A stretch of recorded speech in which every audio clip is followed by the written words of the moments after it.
2021 final is placing itself within history of Formula One, within the history of Formula One? Well, I think we've not had anything like this since the 70s, where the two finalists are going head to head with equal points. And also, number two, somebody like Lewis has been able to move the Formula One sport from a niche fan base to a mainstream sport with a mainstream fan base, a lot of fan base and all that. And new conversions are coming in and all that. So I think 2021 is going to define the rest of the lifespan of Formula One. You understand? Because now, day in, day out, if you come onto our WhatsApp platform, everybody wants to join in. Yeah. Last time we said we were supposed to have one WhatsApp platform. Now we have three. And the third one is rising. It probably will be full before the beginning of the new season. You know, so F1 has moved from a special niche into the mainstream. And 2021 is a testimony of that. You know, and then they are changing the cars completely in 2022. So you can imagine more fast cars, more overtaking, and a lot more fun. The fun, including the crashes. You haven't had. I know. All right. Let's talk as well about the fun aspect of tomorrow. I mean, we're going to have, simulation. People get to live, live the lives of their icons, right there on ground at the Labadi Beach Hotel. Right. But away from that, I'm sure Ya also has something good to tell everybody who will be there at Labadi Beach Hotel. Heineken will be there. We'll have full activation. We'll be giving away, lots of Heineken for everyone. And also we have attractive prizes as well for people who would come. So, a lot of stock in stock for everyone coming. So, let's all come and support our fans. And let's hope to be surprised like I'm waiting to Let's hope to be surprised. I'm just loving this bit. Okay, Maximus, let's wrap up with you as well. I think people should come. I'm always excited. In fact, F1 is something that you cannot watch only in your room and be jumping and screaming. You need a community. You need to socialize around the race, the thrill of the speed, and I'll be very happy if Lewis wins. In fact, when he wins. Okay, Lewis should win. Governor, final words and acknowledgements as we wrap it up. Before that, let's just say we would like to say a big thank you to Heineken. Yeah, they've been supporting us, and it's amazing. It's amazing what they've been doing for us. Joy FM, you guys, Nat, your team, Gary, George, Ado, even Isha before he left, and the guys at DSTV, Niamba Dagadu and his team, the Supersport guys, amazing people, Sketchers, and even Red Bull, Zachary and his team, amazing guys. As Ya was saying, tomorrow is going to be much more fun at the Party Beach Hotel. We are hoping to open the gates from 11 in the morning, right up to lights out around 1 p.m. in the afternoon and beyond. So come in, come have fun with us, predict and win a lot of amazing prizes. And our predictions, P1, P2, P3, right down to fastest lap. So tomorrow is going to be amazing, and we want to end the year in style. Okay. There we go. Kwabna, thank you so much, and let's get surprised tomorrow. Looking forward to seeing everybody there, and let's all just have some fun. So, catch you. Thank you so much for your time this afternoon. Thank you. Great stuff there.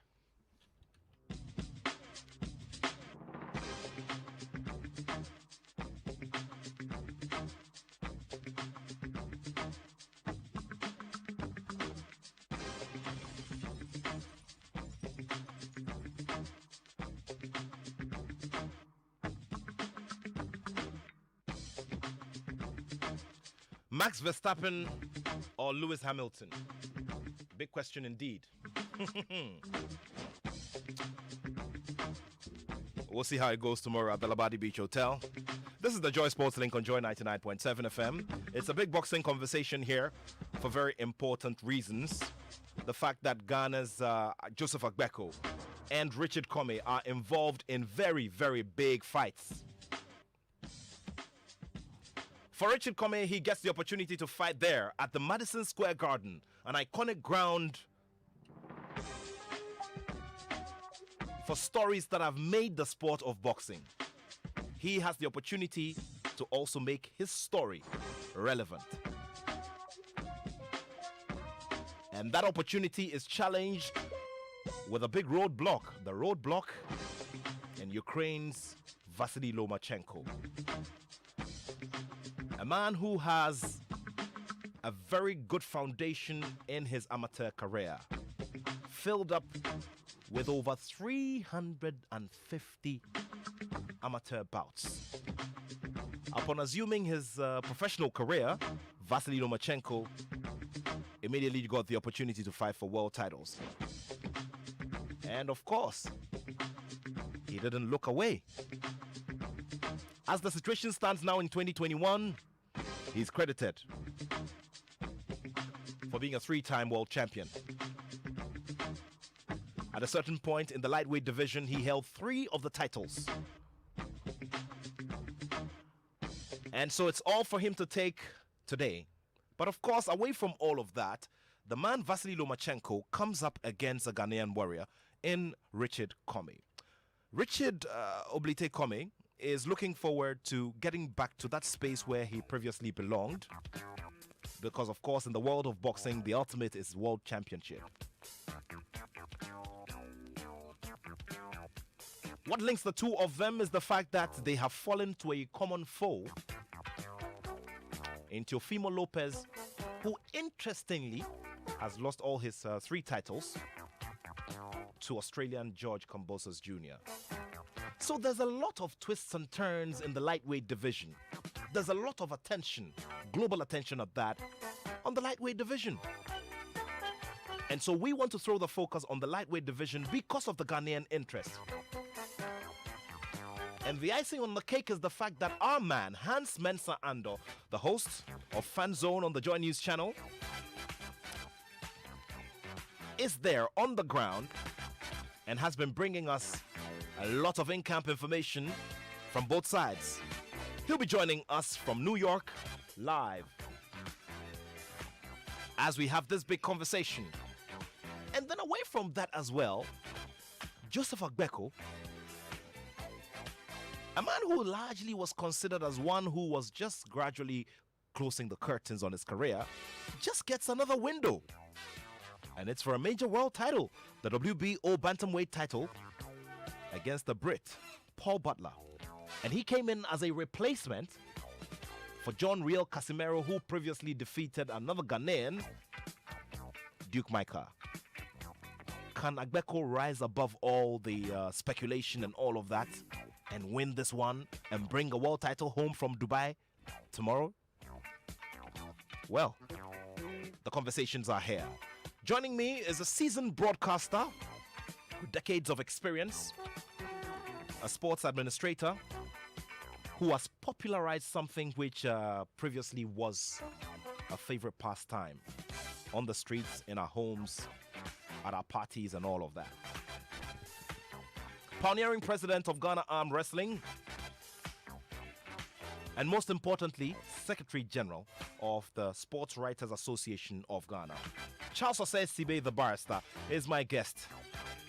A barrister of the studio. Seated across from him is another fine gentleman who has a minimum of about 15 years of experience officiating some top quality bouts. A WBC international referee judge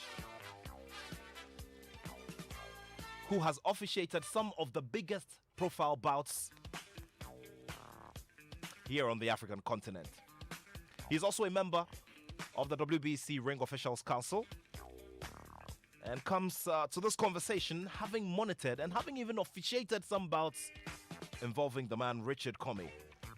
He's got thoughts just like all of us. And the big question we're asking is, can Richard Comey overcome this hurdle against Vasily Lomachenko? And can Joseph Agbeko win yet another world title? It's as simple as that. Send in your messages. It's 055-1111-997. 055-1111-997. My name is Nathaniel Atto. I'm your host here on the show, and we're getting straight into the discussions right here. You stay with us as we get into the big conversations here on the Joy Sports Link.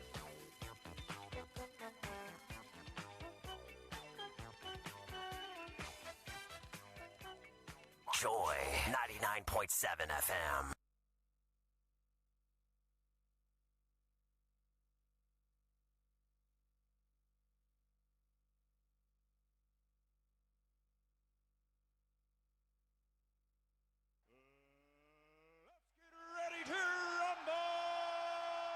I'm always prepared. Since after my last fight in February, I go back in and I've been training and we've been working out in the gym. You know what I mean? I got my coach, Gary, Dre, you know what I mean? We're working things that we need to be work on just to make sure I come out Saturday. And just how important is it that you continue with victory on Saturday night? For whoever wins that fight, is gonna fight for the world. So it's very important. And obviously, I wanna be a champion, world champion again. So it is what it is. I gotta do then do what I gotta do. Put up the performance. Give my all.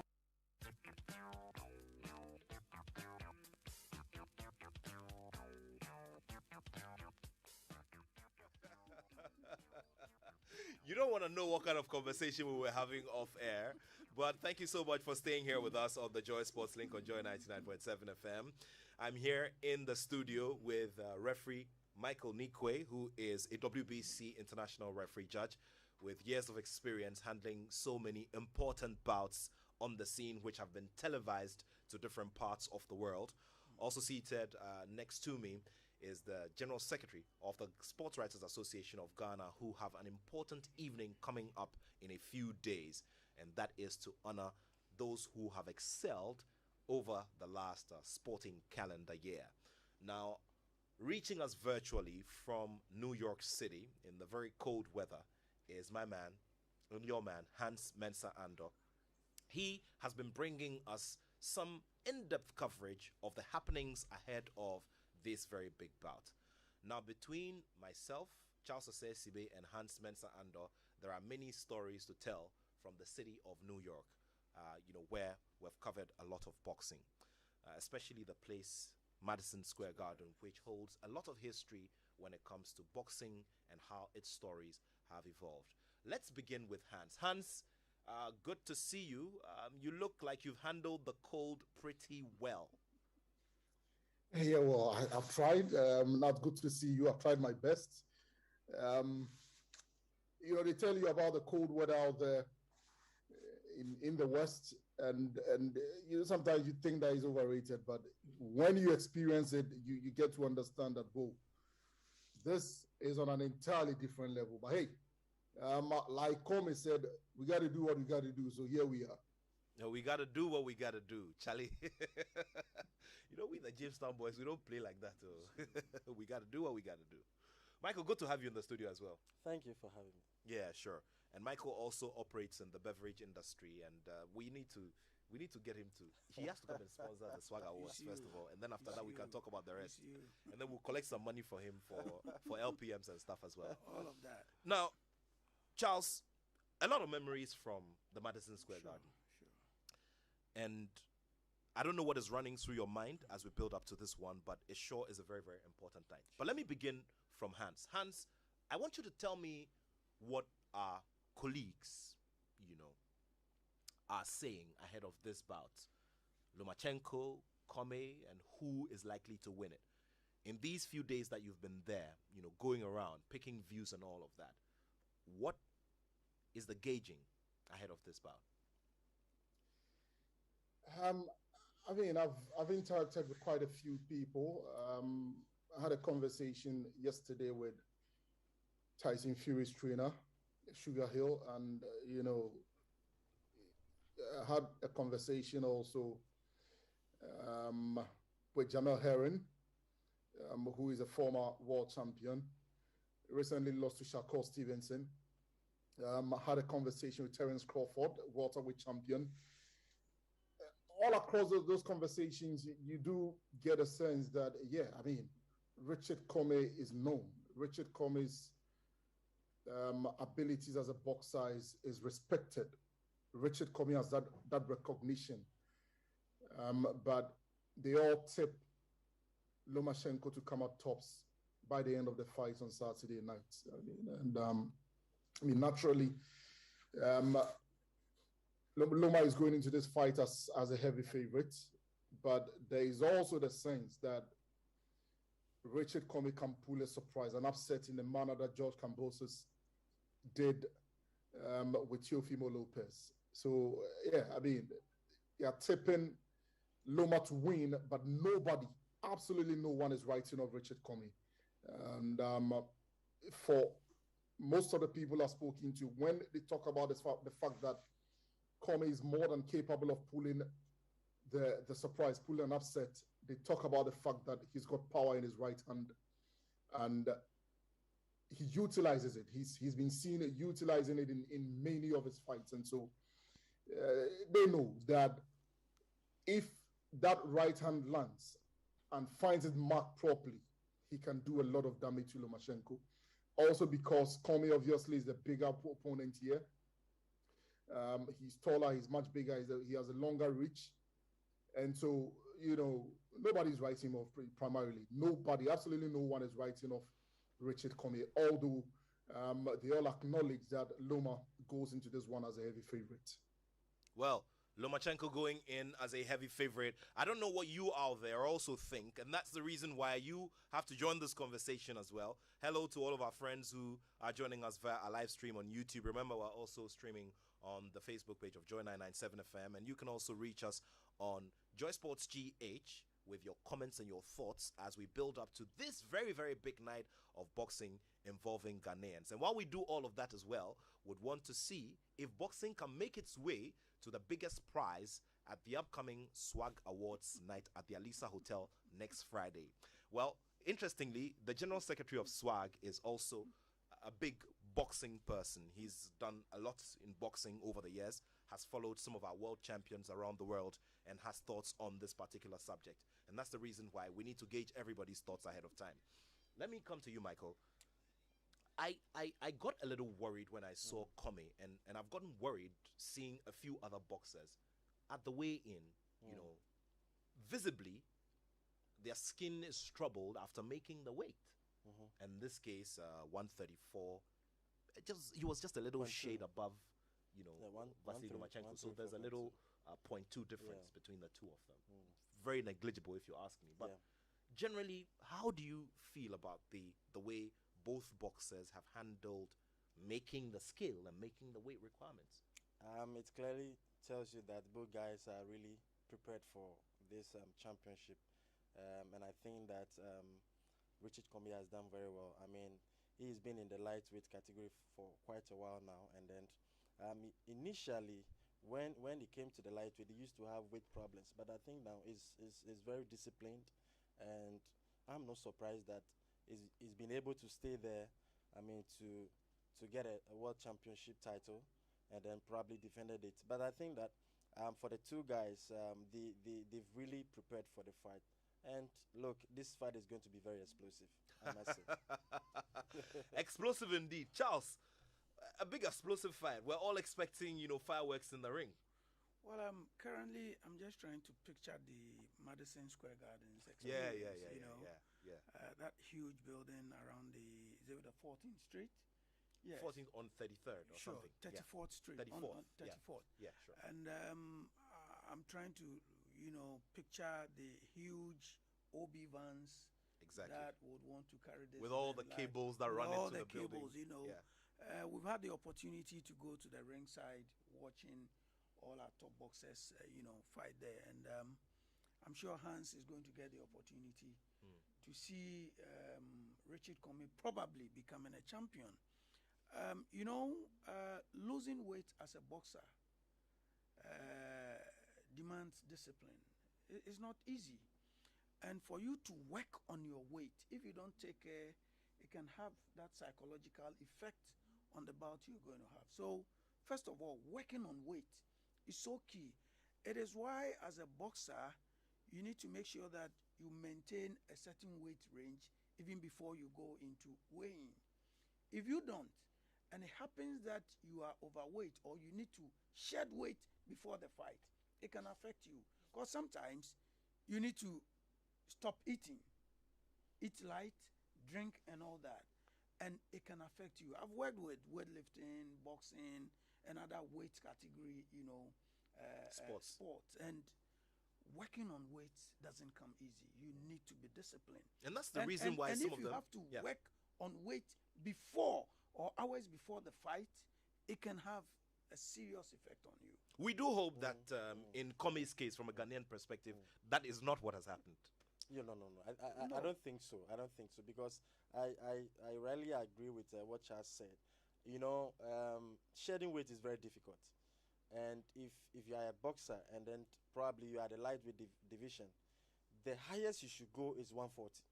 The maximum you should hit is 140. You shouldn't go more than 140 because the stipulated weight limit is 135 pounds.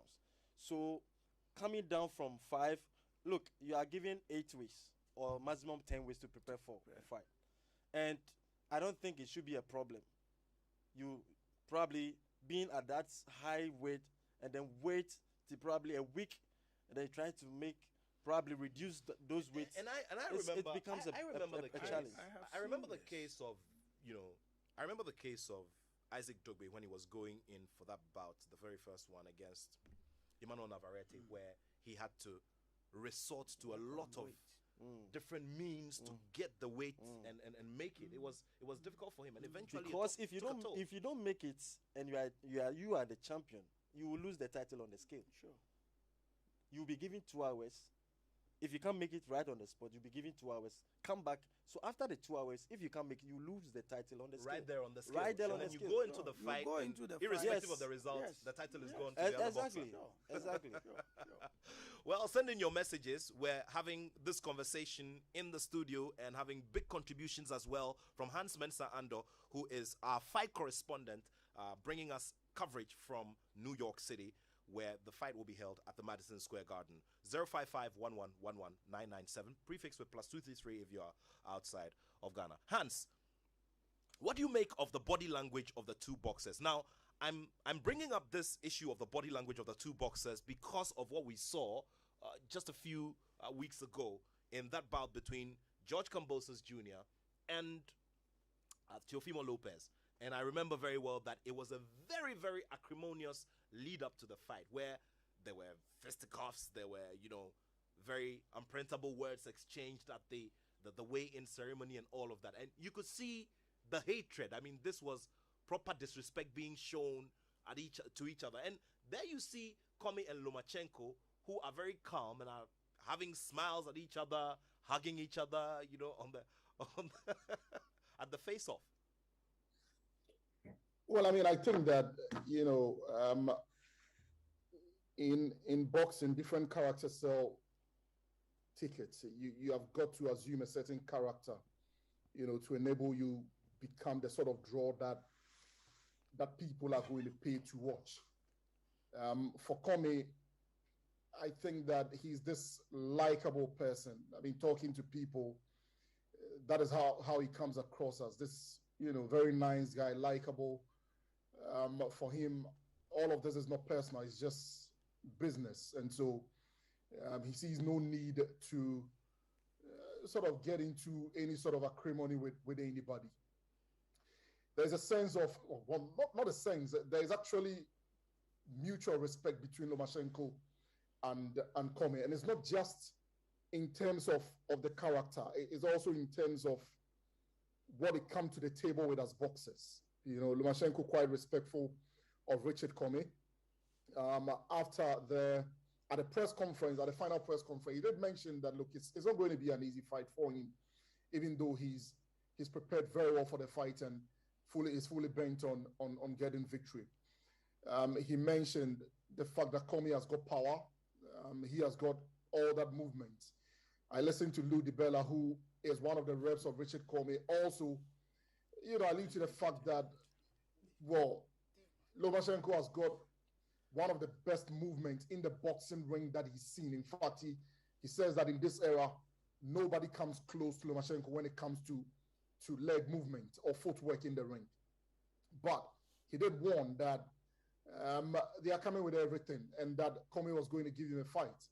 What was interesting, I'm sure a lot of people have noticed, is when the two boxers faced off after the weigh-in yesterday, and Komi began to laugh, and he did that again at the final press conference on Thursday.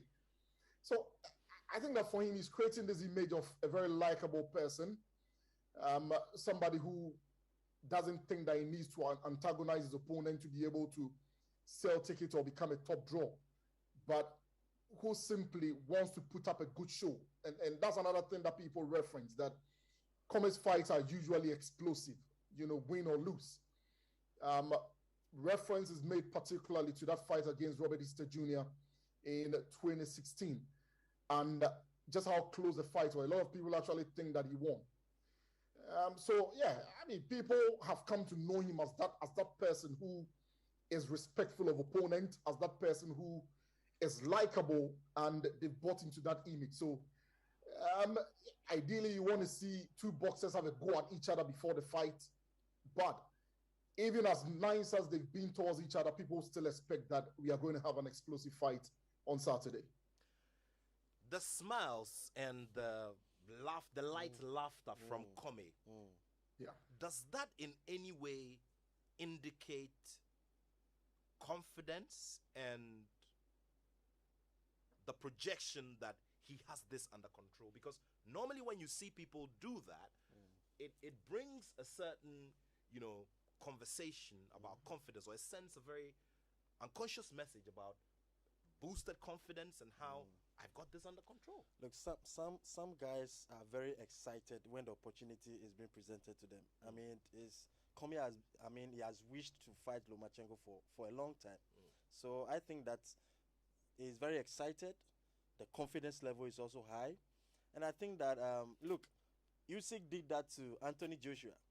And when the fight day really came up, he put up a very nice and a good show. So I'm seeing something similar like that. I mean, it's kind of showing respect to your opponent.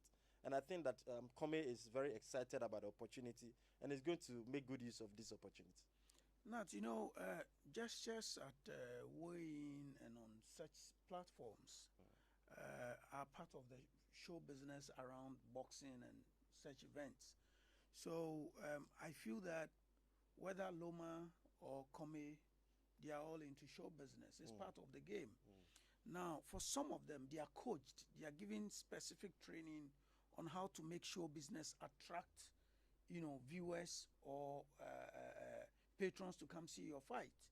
Now, knowing Come and where he comes from, he either doesn't understand that level of show business, or this is what he can do. Let me smile, that fine boy attitude. Let me make a lot of friends. No trouble. Small hisane, just smile at people and go. But don't you think? But before you go on, Charles, don't you also think that is a new thing? Because on a regular day, I mean, he's going against people's expectations. What people expect on the face-off is pushing, mean looks, swear words, and all of that. When you do that, you are either seen as the aggressive or the possible winner. Okay, maybe Richard wants to go as an underdog. Let me just smile. Let him feel good. Let him do whatever he wants to do. I come up to surprise him. But going into the fight itself, if you ask me, I think Loma is talking too much. Remember, I feel, yes, he's a quality boxer. He's a future king, but he's been overhyped. It is because of those managing him. And this fight is a Bob Arum fight. This fight is a Bob Arum fight. Bob Arum promotes Loma. And that's why, like Hans said, all the comments, everything is about Loma. Even though no one is disputing what Richard is capable of doing. But on records, Richard is a better boxer. He has better fight records. Loma is just an amateur who is coming up, who is a possible future champion because of his fight records and all that. But I don't know why everybody thinks that Loma must beat Come. They just want to use him. That's why I'm saying that it's a Bob Arum fight. When so Loma, he must go in. Richard must go in, like Azuma said. You're going in as a judge yourself. Go and get the work done. Do we overlook the foundation that Lomachenko has had in his amateur career? Over 300 fights, winning 90. I mean, almost 400 amateur fights, winning 2 Olympic gold medals. I mean, those kinds of credentials for any boxer who's going into the professional ranks is big. So I guess it is also, I mean, he deserves the kind of hype that he's getting, isn't he? Absolutely. I mean, and Charles is right. This is a this is a top rank promotion. Loma is signed to top rank. A lot of the promotion has leaned towards Lomachenko. You know, if you monitor the social media accounts of top rank, it's essentially Lomachenko that they are promoting. He's a top kid. Now you also get a sense that for them, for top rank, this primarily is a tune-up for a world title showdown for Lomachenko. In fact, even in the midst of this fight, the promotion of this fight, there's already talk about a showdown against Kambosos, possibly against Gervonta Davis. Loma has talked about the fact that he's reached out to Mayweather Promotions and Floyd Mayweather to try to do the Gervonta fight, and how they've not been interested because they are scared and all of that. I get a sense that they are even looking beyond Richard Comey. So yes, a lot of the hype has been around Lomachenko. I also think that they feel that is Loma who sells this fight. It's Lomachenko. That is a draw. That is a top draw as far as this fight is concerned. He's a man who's going to sell the ticket. In fact, he actually attended an ice hockey game where he was giving away free tickets as part of the promotional activities that he's been involved in. You haven't really seen Comey being involved in a lot of the promotional activities apart from the final press conference and the weighing in. You haven't really seen him involved in it. So essentially, it's Lomachenko who is selling this fight. And again, Nat, you're right. Look, you look at Lomachenko's record from the amateur days right to his professional days, and it's monstrous. The man challenged for the world title in his second fight. You know, actually won the world title in his second fight. He threw himself in a world title fight in his very first fight. So that's just how confident he is as a boxer. That is just how good he is as a boxer. If you watch Lomachenko against Regondo, you know, you'll be surprised at just how ordinary made Guillermo Regondo look. But again, it's Richard Comey we are talking about. Again, when you come up against a boxer with power, you cannot write him off. Richard Comey is a very good boxer. Look, I don't think that any Ghanaian boxer who's won a world title is basic. You have got to be that good to be able to win a world title coming out of Ghana, you know, coming out of Bukum. And so everybody acknowledges that fact. You cannot write off Richard Comey. But as far as this fight is concerned, Loma is the man they are projecting. They are even possibly looking beyond Richard Comey. And that is where I think that something out there could work for Richard Comey. We've seen it many, many times. Teofimo Lopez made that mistake recently against George Kambosos, and we all saw the outcome. Anthony Joshua, you know, also made that mistake previously and lost. So there is a lot in there that, you know, Richard Comey can capitalize on, and hopefully his trainers, his representatives are seeing or are reading between the lines and can make something work out for him on Saturday night. And that also makes me remind myself of Luis Alberto Perez and that mistake he made against good old Joseph Agbeko in 2007. We're going to come to the Joseph Agbeko conversation later on, but keep your messages coming. It's 055-11-11997. Can Ghana's Richard Comey scale this hurdle of Vasily Lomachenko tonight at the Madison Square Garden in this high-profile lightweight bout? Also, can Joseph Agbeko, the King Kong, win yet another world title in his career? If he wins this one tonight, he will become a four-time world champion, having previously won the IBF title on 2 different occasions, the IBO title, and then possibly this one. So that is a conversation that will be coming up later on. But I want us to talk about value. We've been talking about who has been commanding the numbers and who seems to be the focus of the promotional activity, obviously because his promoter is the one in charge of this bout. And it's a natural phenomenon anywhere you go in international sport. In terms of the purses, Comey, if everything should go to the maximum, would earn maybe $750,000 towards 800, towards probably 1 million. He can Lomachenko go past 1 million. It can go past that. Lomachenko, we're looking at probably Let your 2 million. listeners know that Yes. The American government will take a chunk of that. so I'm we saying don't give or begin take, to calculate. Everything goes well. That's what I'm saying. If everything goes well, and now for the benefit of our listeners and those who may not exactly be going with boxing every other day, so this is what happens. Now, A boxer's purse is made of the following components.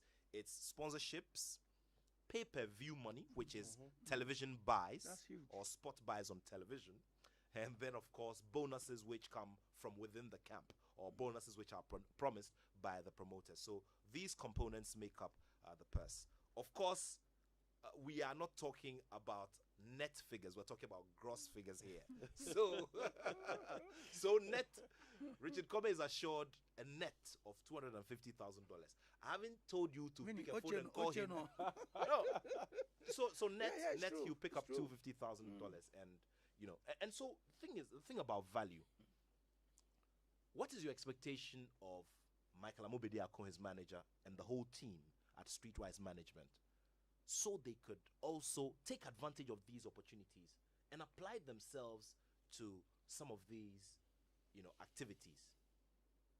Well, I think that Michael is a very smart business guy. Michael, your namesake, you mean? Michael Bediako, Amo Bediako. I think he moved to the States and then connected with certain promoters and the managers. And then that has really worked for him.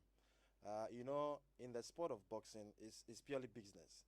And a lot of promoters are looking for guys who probably, when they put up on a show, can sell more tickets for them. They can give up a very good fight, a very good account of themselves in the ring, and possibly made something out of it. So I think Michael has placed a value on his management and value on Richard Comey by connecting to a lot of people in the United States. And I think that those things have really helped them and has pushed Richard to this level he is now. So I take my hat off to Michael Amobediako.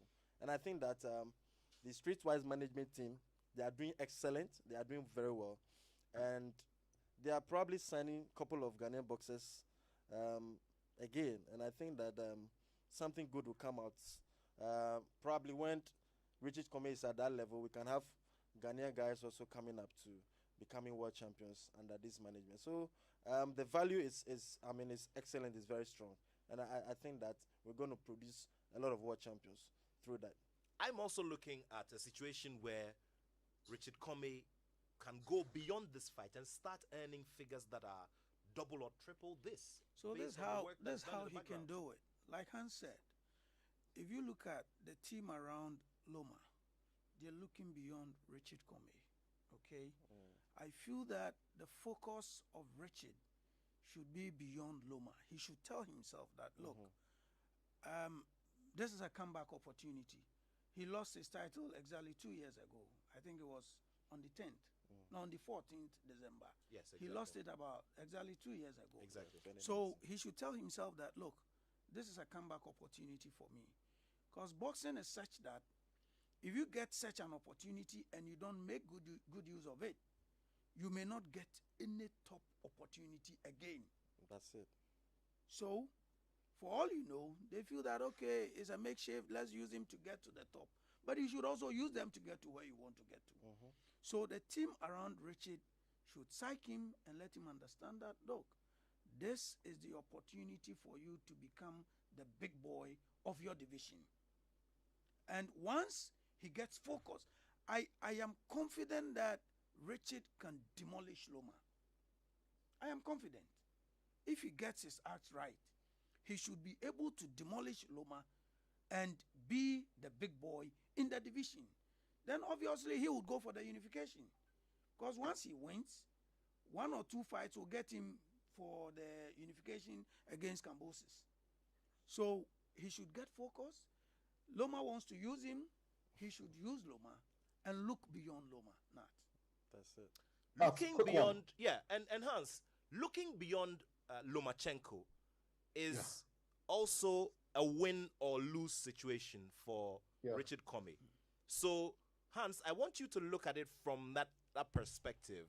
Win or lose?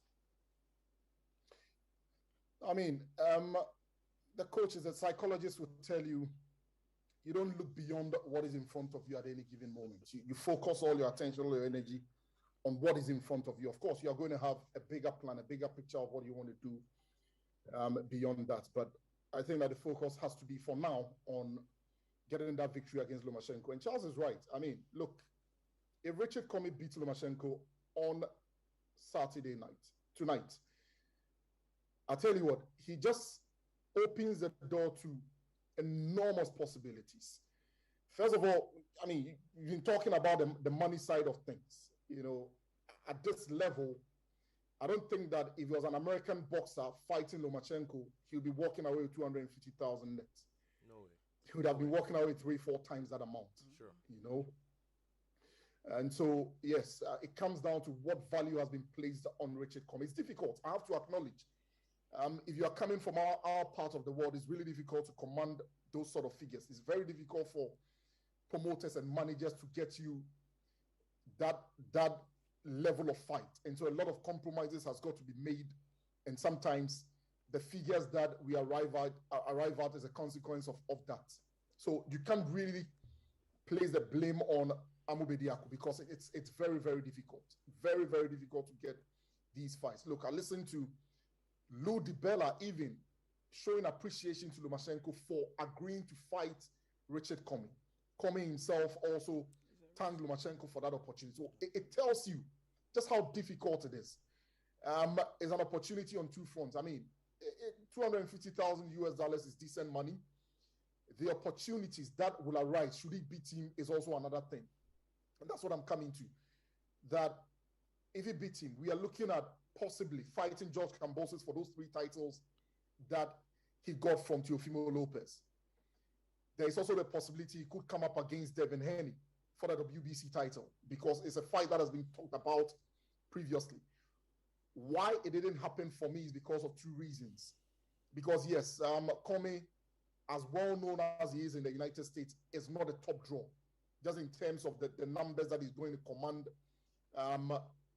for pay-per-view buys, for ticket sales and all of that. Also because he lost the IBF title a bit too soon after winning it. And so there was nothing to trade off with Devin Haney for that fight to happen. So that didn't happen. If he beats Lomachenko, now it's a very huge possibility it can happen.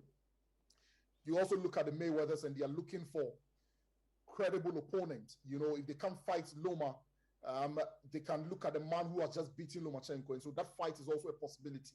Richard Comey, Gervonta Davis. That is a pay-per-view headliner. And you know the figures that come with such bouts. So, I mean, the possibilities are really enormous if Richard Comey is able to beat Vasily Lomachenko. Now, for me, this is how I see it. Comey has got a certain level of respect in the United States, in the boxing world. But then again, people are reluctant to place him among the elites in the lightweight division. So the elite, you're talking about George Kambosos now, you're talking Teofimo Lopez, you're talking Devin Haney, you're talking George Kambosos, you're talking Gervonta Davis, also operates in that division, you're talking Ryan Garcia. But people are reluctant, even though I think that Comey belongs among those names. People are reluctant to place him there. This fight essentially is for Comey to make a statement that, look, I am one of the elites in this division. And so it's either he's forcing himself among those names, or at the end of the fight, if he loses, it confirms people's belief that, well, he's not elite, but probably just below that level. And I think that has to be the key for Comey, that I am going to push myself among those names. I'm going to tell people that, look, you may be reluctant to put me among those names, but I belong there, and I'm going to push myself there. I think that I shouldn't really focus on what the possibilities are in terms of the fights that he's going to get, but he's going to say that I am close to being one of those pound-for-pound names when it comes to the lightweight division, and indeed when it comes to boxing today. If you just joined us, this is the Joy Sports Link on Joy 99.7 FM with a live stream on YouTube, on my Joyline TV, and also we're bringing you live analysis from New York, where our man, Hans Mensah Ando, is there covering all of the moments before, during, and after that bout between Richard Comey and Vasily Lomachenko. Here in studio, We've got the General Secretary of the Sports Writers Association of Ghana, Charles Osei Sibe, who is also the president, the pioneering president at that, of the Ghana Arm Wrestling Federation. Also here with me is referee Michael Nikwe, a WBC international referee judge who's also a member of the WBC Ring Officials Council. So we are here having a conversation about the possibility or otherwise of Richard Comey making it big out of this high-profile lightweight clash. In a few moments, we'll also be zooming in on Joseph Agbeko and that new opportunity that has been given him, even though it came at the last minute. Now, can Joseph Agbeko make it another time to make himself a four-time world champion? This message is coming from Morris Kwanzaa, who's the Vice President of the Sports Writers Association of Ghana and the editor of the Graphic Sports newspaper. Loma is very good, period. Richard Comey will go into his toughest fight yet. He has the power and the size to take care of business, but sometimes he opens himself up on the attack and also shows exhaustion in late rounds of fights. If he can work on those shortcomings, he stands a good chance to beat Loma, who is the favorite, but I wish him well. Thank you very much, Morris Kwanzaa, sending in that message there. Thank you very much, Morris, for that message. So it's very clear, How do you see this fight going? We saw one between Kambosos Jr. and Teofimo Lopez, and it was explosive. It lived up to the hype, the pre-fight hype. There was a lot of electricity. What we saw at the news conferences, the verbal bouts were translated into the punches in the ring. Yeah. What kind of fight are you expecting tonight between these two boxers? I'm expecting very entertaining one. Look, Nat, the blueprint has already been presented to Richard Comey. To beat Loma is very simple. Look at what Teofimo Lopez did to him. You see, when you are fighting guys who has a very good ring generalship, he moves within the rings, he moves all over, and he's very smart. He's a very good counter puncher. Those guys, you need to cut the size of the ring. You need to be very close to those guys. You need to be very aggressive. Aggressiveness doesn't mean going forward alone. Connecting the punches to the right places, precise places, and scoring rounds, because we don't score fights, we score rounds. At the end of every round, we score the rounds. So, and it's one round at a time. One round at a time. Now, look, I appreciate the message Morris sent. You see, if Richard Comey wants this fight, and this is something that has been presented to him, it's very clear. Look, go into the fight, get close to the guy, and make sure you don't waste your punches. Because if you waste those punches, at the championship round, that is the 9th, 10th, 11th, 12th round, you're going to lose gas. And if you lose gas, look, this guy is a 2-time Olympic gold medalist.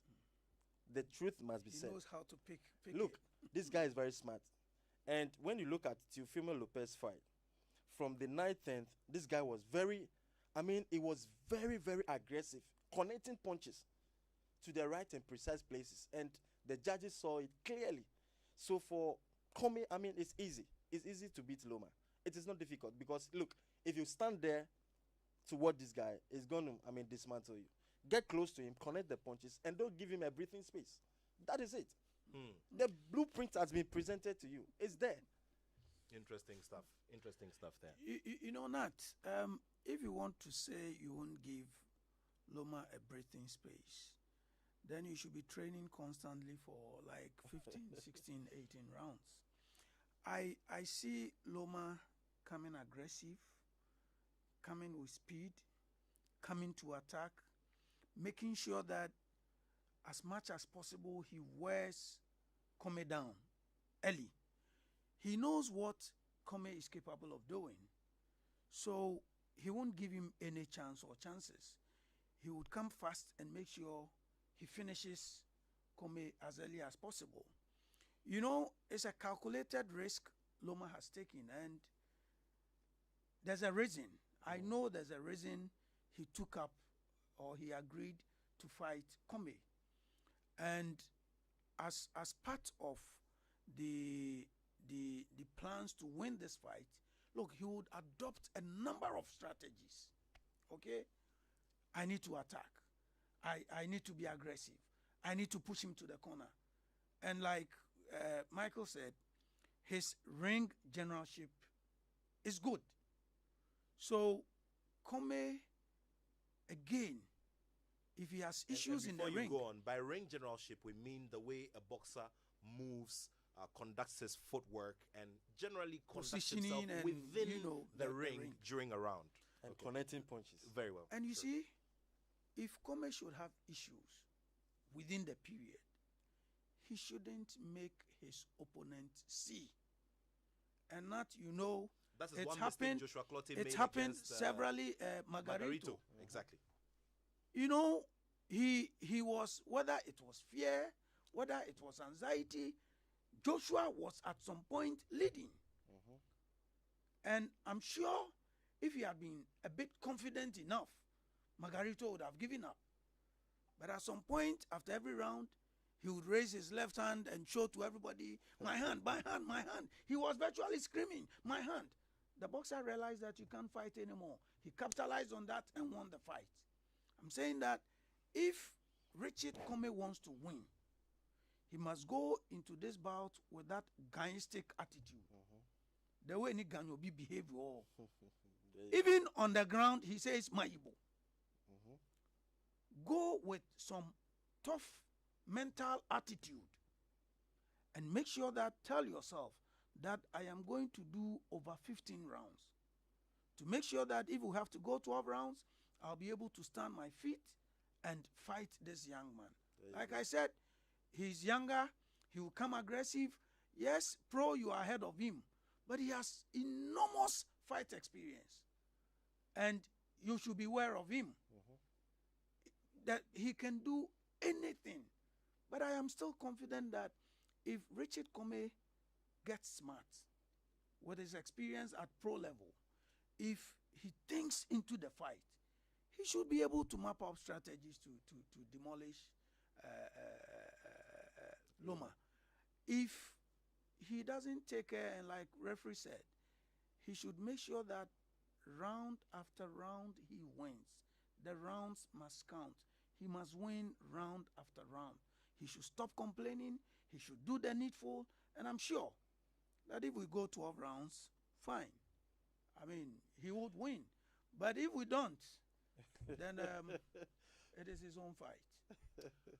Hans, we'll be talking about Joseph Agbeko and a few other developments in a bit. But how confident are you about Ghanaian dominance in the ring tonight? I'm cautiously optimistic, Nat. Some part of me is hoping and praying that Kome is able to pull it off. It's really, really difficult. When you come up against boxers with Lomachenko's ring IQ, it's essentially a chess match, and if you can't beat him mentally, if you can't beat him technically, if you can't beat him physically, then you are on the end of a devastating loss. I think that what Kome is going to have to contend against really is a ring IQ of Lomachenko. Beyond that, I don't think that he's got anything over Kome. He's not physically stronger than him. He doesn't have more power than he has. The main thing for me is a ring IQ. And if Kome can find a way to work around that and also draw on his own strengths, then we've got a very good chance of pulling this off.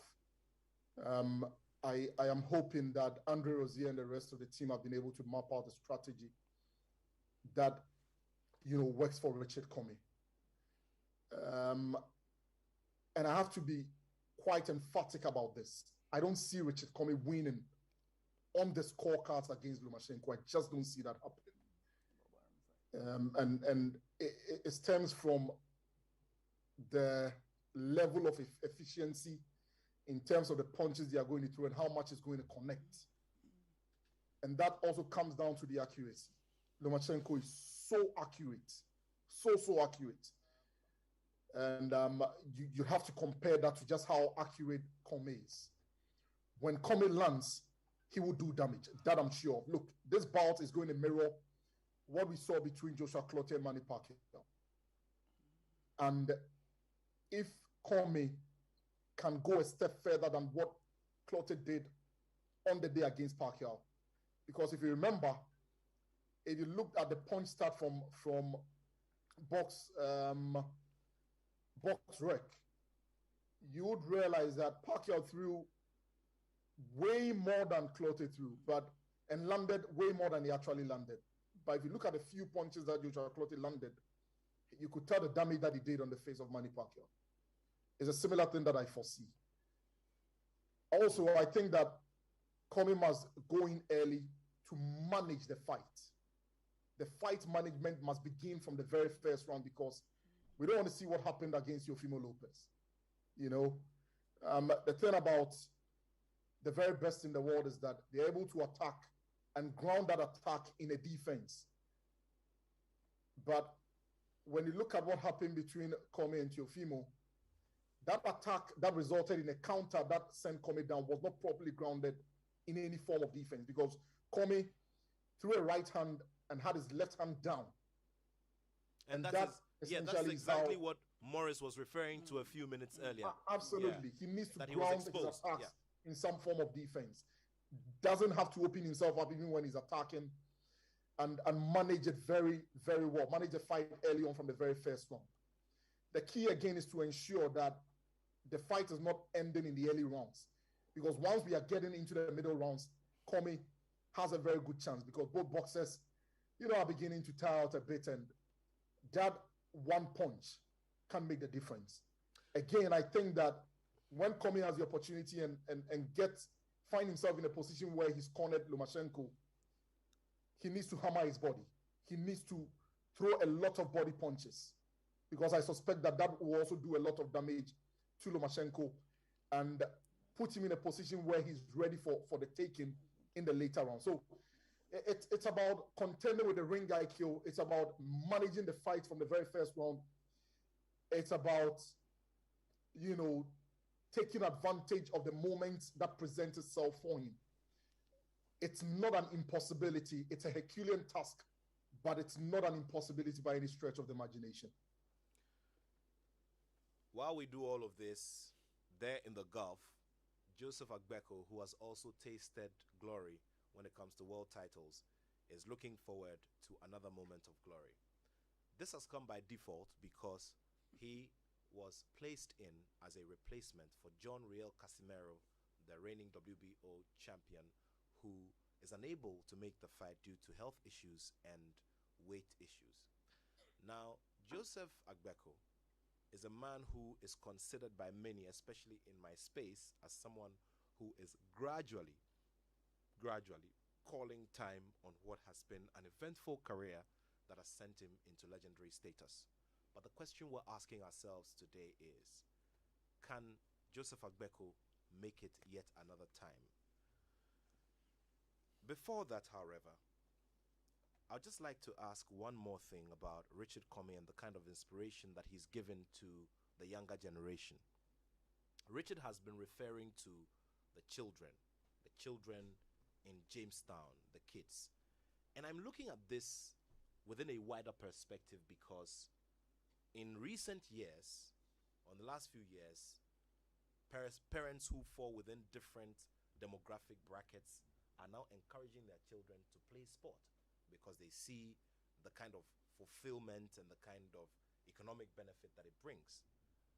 How well is a character like Richard Comey inspiring young children who may be listening to the Joy Sports Link today to want to get into a space like boxing and get Ghana's name on a big stage like this? Well, I think that the children, especially the kids from Jamestown, I mean, they really love Richard Comey, and you could clearly see when Richie comes down, the kind of people that goes around him, and then he loves children. And I think that, look, boxing, when they are talking of boxing, is Jamestown, and the kids are now all over on the streets, trying to probably learn the act. Actually, and when they polish it, they know that, oh, Richard has gone to this level. And a lot of boxers from Jamestown has become champion, like Alfred Cobra Kore, late, may he so rest in peace, and then the others. So I think that the children are looking for something that will motivate them, and they are seeing Richard Comey as an icon that they can follow, and I think that Richard will bring smiles to those kids from Jamestown. I tell you. So, Nat, I think I've said this before. It's a controversial statement. I've said that Azuma Nelson is not the strongest boxer Ghana produced, but Azuma Nelson has been the greatest boxer, not because of his strength, but because of the other things around Azuma Nelson. If indeed Richard, we want the kids around Bukom and Jamestown take inspiration from Richard, there's a lot more he must do apart from the relationship he has with them anytime he comes around. You know, Azuma became a household name because of TV. These kids must see Richard fight. They must see Richard fight. Yeah, bluffo mami, bluffo thing. No. And once they see him on TV, he's already a hero. Don't look at the indices and the figures around Richard Comey.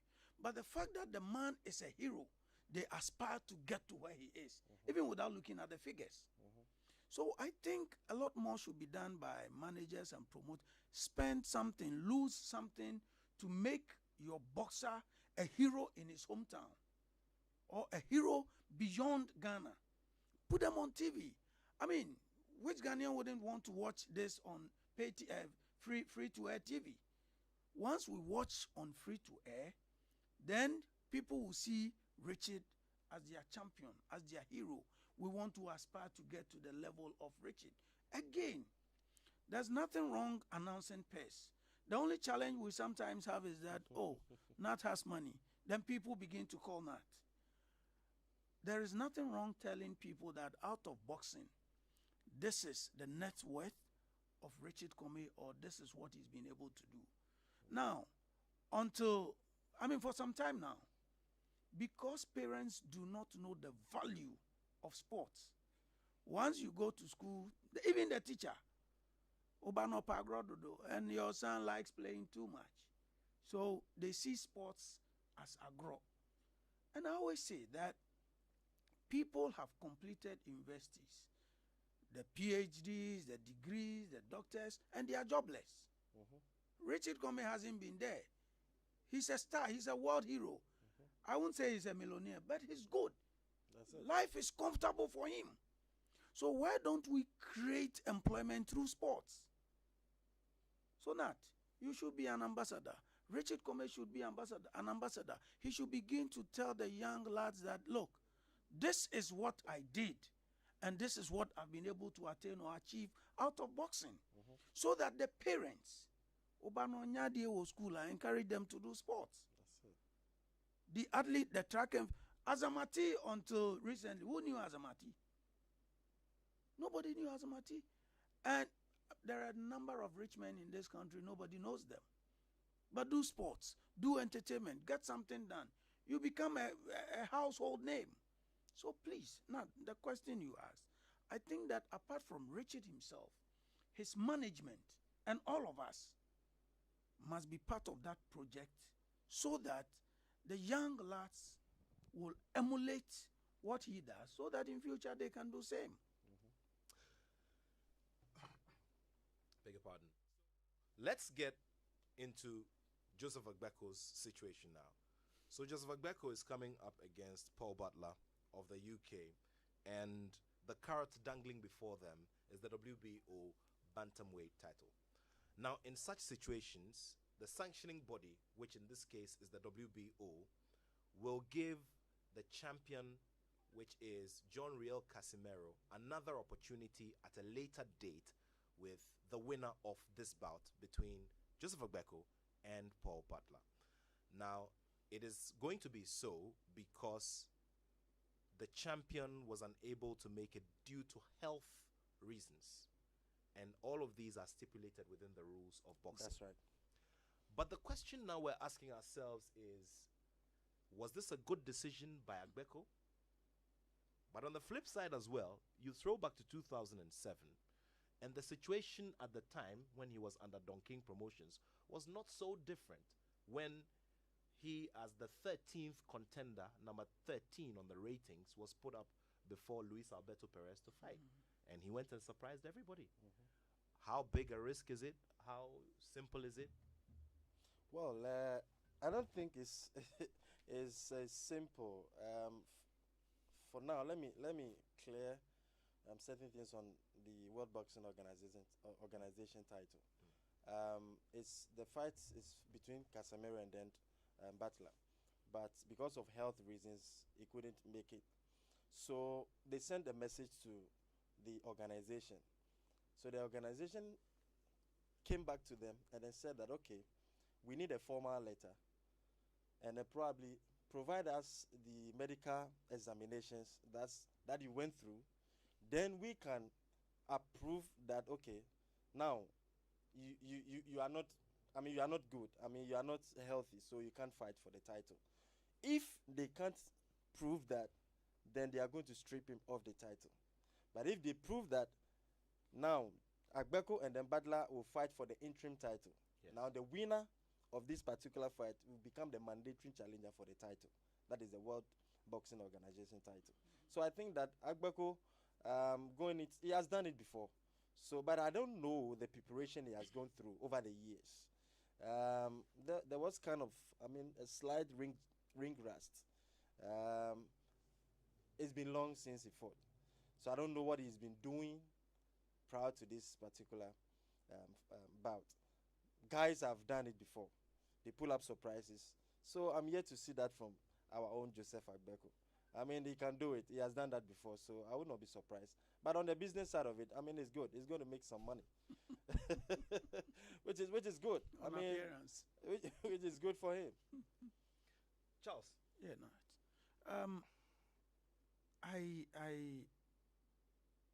Joseph at some point, in fact, somewhere early this year, wanted some fights. It couldn't happen.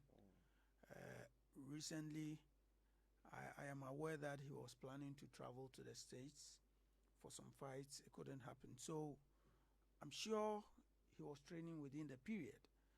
But as to the level of training that will make him go into this fight, I am not too sure about that. But normally, this is what happens. If Nat cannot fight, they look within the division and then they begin to engage. Michael, are you available? Oh, yeah. Michael, no. Hans, are you available? Hans, no. So I'm sure he got to Agbeko and he said, yeah, I'm available. And he went in there. Let us only hope that Agbeko is ready at age 41. 41 or 40, yeah, age 41. Let's hope that Agbeko is ready. He's well prepared.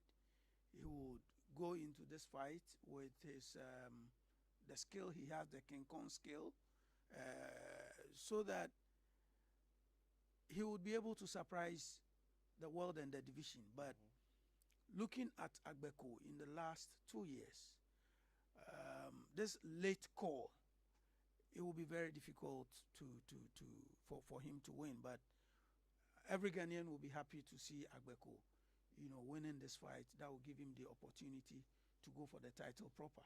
That's right. Hans, Agbeko versus Paul Butler, an invitation at the last minute. This is nothing new to boxing, but for Agbeko's pedigree in this sport, is this a risk? Is this something that is manageable from your lens? Manageable, yes. Risk, yes. In boxing, whenever you make the decision to step into the ring, there is always an element of risk. Surprisingly, I met Agbeko at Kotoka on Friday, last Friday. And I see. I actually thought he was headed to New York to support Richard Comey and, try to push through a few deals here and there. You didn't have a conversation with him? No, I couldn't get. Okay, we're losing Hans there. We're losing the connection there. We're going to get back to that. He was giving us a very interesting twist to the conversation, that he saw Joseph Agbeko en route to New York from the Kotoka International Airport, but of course they couldn't have a conversation, so he didn't know what it was. So, well, I don't know. It's sure it's going to be a very difficult one. I think on the business side of it, Casemiro team is doing something that we don't know. Look, it means that they've been engaging Agbeko for a while. Oh yes. They've been engaging him for a while, and they say, look, you're gonna replace. They decide who must fight Casemiro. Because you see, the bantamweight division is very Paul, I say Casemiro. Packed now, and it's very exciting division now. Yeah. Look, we have the Naoya Inoue from Japan. Inoue who is is a fantastic guy. who is the WBA and the IBF champion. Why didn't they go for him? You see, he is fighting. So after that, I'm sure there's something that is going on that probably on the business side of it, look, they decide what to do. And on the business side of it, it's good for Agbeko. Yes. So he will step in. Yes. And they've been engaging him for a while now. So if what Hans is saying, he met Agbeko, it means that actually something has been going on. Okay. Now, we'll get back to Hans in a bit, but if you just joined the conversation, it's the Joy Sports Link on Joy99.7 FM. This is the scenario we're discussing here. Richard Comey is going up against Vasily Lomachenko in a high-profile lightweight contest, which will have a bearing on who gets an opportunity to fight for a world title in the first quarter of next year. Now, on this leg of the conversation, we're discussing Joseph Agbeko, who is a little past 40 years. Now, he's going in for a WBO bantamweight title fight. Now, the situation is such that the champion, or the reigning champion, John Real Casimero, you all remember that he knocked out a fellow Ghanaian, Duke Micah, some time back. Now, John Real Casimero was supposed to defend this title against Paul Butler of the UK. Unfortunately, health reasons have taken him out and ruled him out of this bout. And Joseph Agbeko is the man who has replaced him. Now, by the rules of the sport, this bout will go on as planned. However, the winner of this bout will get to fight John Real Casimero for the title proper. So this is termed an interim title fight. So that is where we find ourselves with Joseph Agbeko. Now, Hans Mensah-Andor was making a point from New York. He's making a very important point about, how he came across Agbeko at the airport but couldn't have a conversation with him. Interestingly, just this Friday, probably he was traveling on his way to Dubai, where the fight is taking place. Hans, please go ahead. Yeah, so Nat, my flight was supposed to connect through Dubai to New York. I see. And we happen to be on the same flight.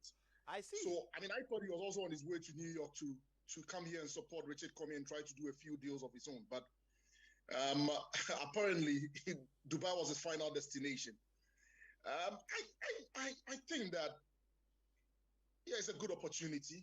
Has it come a bit too late as far as his career is concerned? The latter stage of his career is concerned, maybe. But we've seen boxers very late in their careers being able to make one last attempt, albeit, sometimes successfully, at becoming champions again. So yes, it's possible, again, that he could be able to do it. Admittedly, I don't know much about Paul Butler, so it's really difficult to gauge the sort of opponent that he's coming up against. But I think it's a fantastic opportunity. I listened to the submission in relation to Inoue and why he wasn't, brought in to fill the gap. That was never going to happen. If you look at Inoue's profile at this moment, he's one of the top draw. He's on the pound for pound list at this moment. He's got his own plans, and I don't think that stepping in as a replacement for John Real Casimero, who they will view as, for all intents and purposes, beneath him to step in when he's not available. So that was never going to happen at all, because it doesn't really fit into the plan that they've got, as far as Inoue is concerned. But for Agbeko, I think that is a fantastic opportunity. Becoming interim champion with the potential of becoming a champion for the third time, I think that is one that he couldn't pass up. He also gets a chance to, make a few quid. At this stage in his career, he needs every dollar that he possibly can lay hands on. And so I think it's a great opportunity. For us as Ghanaians, we hope that he's able to win, get an interim title, and hopefully step up and go get a title for the third time as well. Here on the Joy Sports Link on Joy 99.7 FM, Hans Mensah Ando, our fight correspondent for Vasily Lomachenko versus Richard Comey at the Madison Square Garden, happening later today or probably in the early hours of tomorrow. Your messages are very welcome on all of our platforms. You can tweet at us at Joy Sports GH on Facebook, on Twitter, and on Instagram. And also, you can just place a comment on beneath our live stream on our respective pages. Also, Joseph Agbeko, remember, has a record of 43 wins and 5 losses, 28 of the wins coming by way of knockout. And Paul Butler has 35 wins with 2 losses, and 15 of the wins have come by way of knockout. We sure are going to see how it will go. But yesterday at the Royal Dede Resort, the man Sharif Kwe, known in the ring as One Time, became a WBO Africa lightweight champion, and this was after he saw off Emmanuel Amos of Tanzania over 3 rounds. He recorded a knockout in 3 rounds. So Sharif Kwe has moved on to become a WBO Africa champion. If you don't remember Sharif Kwe, he's the man who was on the losing end of a trilogy with his sworn rival Michael Ansa, Michael One Bullet Ansa. You know, those 2 boxers who gave us that big thrill, especially the last one, which was in March of this year. So that's by way of information. Now, boxing has a very big showing on the upcoming SWAG Awards, which will be happening at the Alisa Hotel on Friday, the 17th of, at the Accra International Conference Center, beg your pardon, on the 17th of December. And one of the people with boxing interest is Ghana's sole medalist at the last Olympic Games in Japan, and I'm talking about Samuel Techi. Now, he comes up against a big name on the tracks, and I'm talking about Benjamin Azamati, a man who has shattered a national record and has gone on to do a lot of wonderful things, especially representing Ghana at the Olympics and all of that. Charles, a big night coming up, and this year there's a lot of excitement around the SWAG Awards. Sure. Well, as we've done in the last few years, every year we try to make it better. Fortunately for us this year, the number 2 citizen of the land is the distinguished guest of honor, the custodian of the Ghana land, the Gamanche, your friend, is also a guest. He's a guest of honor. He's also going to be there. We have invited some celebrities and top artists, PFAG led by Tony Bafo, Abedi Pele, Stephen Appiah. All of them are also going to grace the occasion. Top athletes, Joshua Clottey and the rest. We have invited all of them to be at the Accra International Sports Conference Center, where we will honor sports excellence on the night. This is the 46th edition, and Sports Personality of the Year, like you rightly said, is the relay team for their sterling performances within the year under review. It's also Samuel Techi, who won Ghana's medal, who got a medal for Ghana at the last Olympics. And then we also have Efrie Banye, who played for Accra Hearts Folk. He helped them to win the league. He also helped the under-20 to win the WAFU in Africa. So he's also in there. And then there's also the footballer of the year, foreign. There's Kudus, there's Jonathan Mensah, and then there's Daniel Amati, who won the FA Cup and did a lot of things to Chelsea. If you come to the local player, home-based footballer of the year, there's Daniel Efrie Banye, the captain of Kumasi Asante Kotoko Ganiu, and then Diaosi Taylor. So I think you are voting. You're on the platform. People are voting, and we need to vote on who deserve to be honored on the night. There are a number of categories we have already decided who is winning what, but there are also about 7 categories where people have to vote. Administrator of the year, coach of the year, the boxer of the year, and all. So it's going to be tough on the night. Voting ends on Tuesday, 5 p.m. So members of the Sports Writers Association of Ghana, we're about 700, but in my system, about 436 will vote. Already they are voting. And what's the reason? Does it have to do with those who are in good standing, or? No. you need to be in the system to be able to vote. We have a number of our members who are not on our HR system yet. Okay. So by the time the voting platform was opened, they were not in the system. Okay. Once you are not there, you cannot vote. But the night is going to be fun and glamour. And whoever wants to come can get in touch with Nat. Nat has like 5 tickets to give away to his friends. So if you want to experience the Swag Awards this year, please show up. The other innovation is also the Sports Journalist of the Year award. We feel that as sports journalists, we have continued to honor sports excellence on behalf of Ghana, but it is important for us also to honor our own.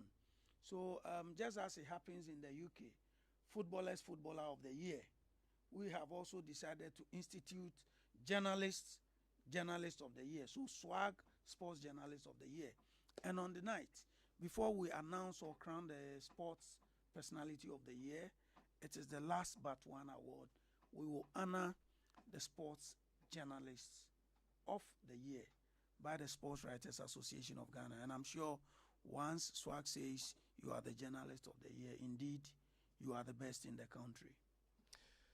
Charles Osei-Sibe is General Secretary of the Sports Writers Association of Ghana. There's more to do as we build up to that big event coming. You won't be billed if I thank my sponsors. Of course, you have to. You know, because Ken, if I don't thank my sponsors, Mr. Ken Ansa won't be happy because he supports the Swag Awards. Now, it's been a long journey with Stanbic Bank and especially MTN, our headline sponsor. They have supported us. NLA have come on to support us. We also thank Bedboro for supporting the Swag Awards, Kofi Chrome Pharmacy supporting Swag Awards, ABL and all the other partners I haven't been able to Michael mention is smiling because I mentioned ABL. Yes, they have wonderfully supported us, and I must say that all the partners who have come in to support us, we are very, very grateful for the support they have given. Ghana Free Zones Authority, they have also supported Ambassador the Swag Michael Awards. Quay Jr. Salutes to you this afternoon. And yes, Ambassador, he's going to be at the event, and he personally wants to present an award to a lesser finance sport. He doesn't want to do football and stuff. So maybe cricket, table tennis, or whatever. That's what he wants to do. The vice president of the land is presenting 10,000 cedis to the female footballer of the year. Whoever wins goes home with 10,000 cedis, and that should be used for the development of the player. And then the sports journalist of the year, another 10,000 from the vice president of the land. Interesting stuff there. All roads will lead to the Accra International Conference Center on Friday, December 17th for the 2021 edition of the MTN Swag Who's your sports Awards. personality of the year?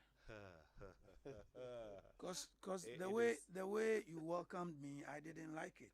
Because it started, I think, on Thursday, and a number of journalists have been calling boxing, and I'm kind of surprised. Why is everybody calling?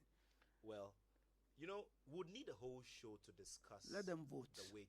I believe that, and I believe that after this, we can all have conversations about this because, you know, every year when there's a winner for the sports personality of the year, there's a lot of conversation around, oh, maybe this person should have won, maybe that person should have won. But don't you think you deserve a sports personality of the year?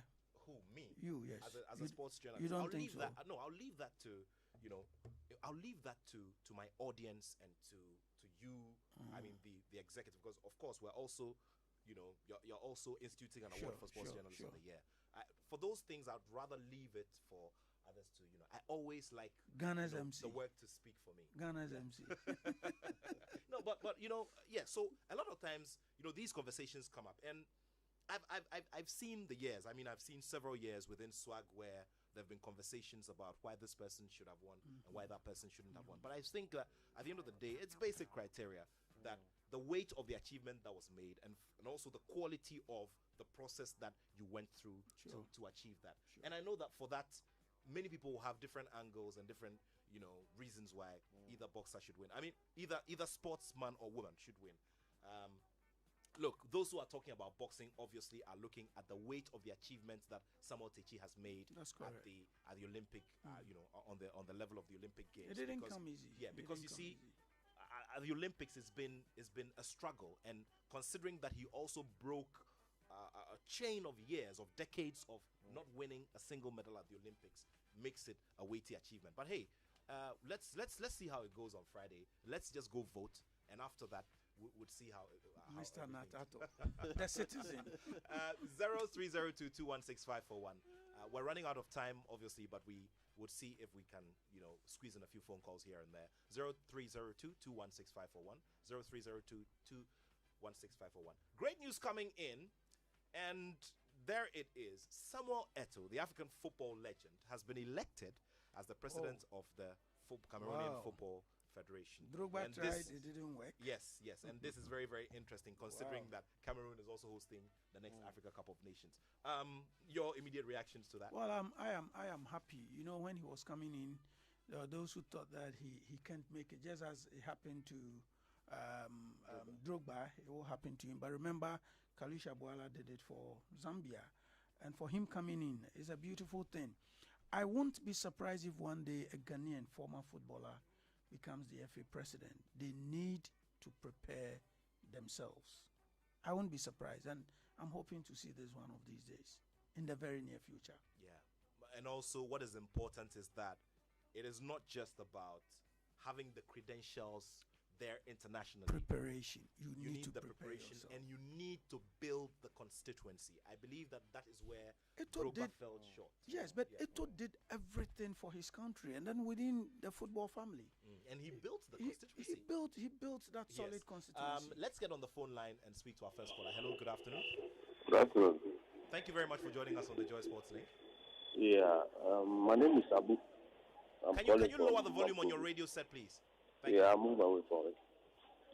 Yeah, I want to ask the advisors, the coaching on the studio, is Joshua listening to it? Because it's like sometimes we sit down when there is a day, that the day of the fight, then we start giving coach, we start coaching, we start advising, which is, I don't see it to be, any use, because he will not listen to what we are saying. All right, thank you very much. Okay, so what we've done here today is to do analysis on the possibilities. We've gone through the preparation processes, and we've spoken to our correspondent who is there on the ground, who's giving us information in the build-up to this fight. We are not advising anybody. Of course, we are proposing what we expect of them. I mean, at the end of the day, when the boxer is in the ring, I'm not sure they would even hear their trainers who are just a few meters away from them in the corner. Thank you very much, though. We appreciate the feedback. 0302216541. Well, we'll be wrapping up as we go along. It's just a few minutes to hit the top of the hour. Final comments as we wrap up. I'll start with you, Referee Nikwe. Well, I think that I'm hoping that Richie Combs pull up a surprise and then wins over Lomachenko. Thank you very much. So, not on the 17th of December, the road leads to the Accra International Conference Center. 6 p.m. our cocktail starts, 7 p.m. event is on, and we wish every nominee well. Just before I leave, Mr. Emmanuel Akroma Archives, who started working with Joy FM, yes, goes home today. Sure. And that's why I'm in red. We salute the good work he did in radio, production, and the global media family, the multimedia family, and everywhere he worked appreciates Emmanuel Akroma Archives. He goes home today, and we bid him farewell. May his soul rest in peace, and we pray that the good Lord grants him eternal rest and holds his family together in this rather trying time. Emmanuel Akroma was a fine gentleman, a consummate gentleman at that. I covered the Brazil 2014 World Cup with him, and we shared some very special moments together. And this is a collective loss that we've all suffered. So may Emmanuel Akroma's soul rest in peace. Amen. Hans, we'll wrap up with you. That's, I'm hopeful. I'm hopeful that something special is going to be the end of the calendar year for Ghana boxing. Of course, we'll be there. Joy Sports will be there to bring our audience all the updates. And hopefully by the end of the fight, when I'm interviewing Richard Comey, I'll be asking him how he pulled it off. And, what possibly the next step would be for him. But Nonetheless, it's exciting, and I can promise our audience that, like I mentioned, all the updates will come through myjoyonline.com, our social media pages, and of course, we'll bring you all the reactions, the big reactions after the fight. Great also stuff there. on TV as well. Great stuff there, Hans. And you meant to say you're going to ask him, where do you go from here, right? Hans, you have a good one. Hans, have fun and have a good one. That just sparks a lot of memories from my last bout that I covered at the Madison Square Garden. That was way back in 2006. Hey, Hans, you have a good time, and we're looking forward to all of the big interviews and the updates. And that's how we wrap it up here on the Joy Sports Link. Thank you so much, and thanks to the whole Joy Sports team. Our sit-in producer for today, Benaya Elom Dafiamekbo, and Dennis Ofei, handling production. Thank you so much. And I'll be back next week with another Joy Sports Link. Coming up is the Joy Headline News at 2. And immediately after that will be Showbiz A to Z.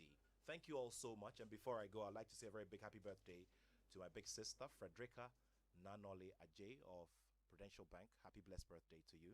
It's a wrap. My name is Nathaniel Atto, and I have love for sport.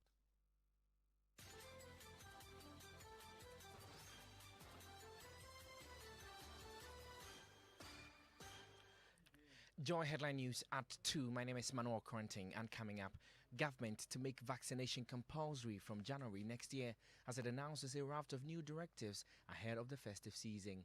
Also, Inspector General of Police appeals to residents of Odumase Krobo to volunteer information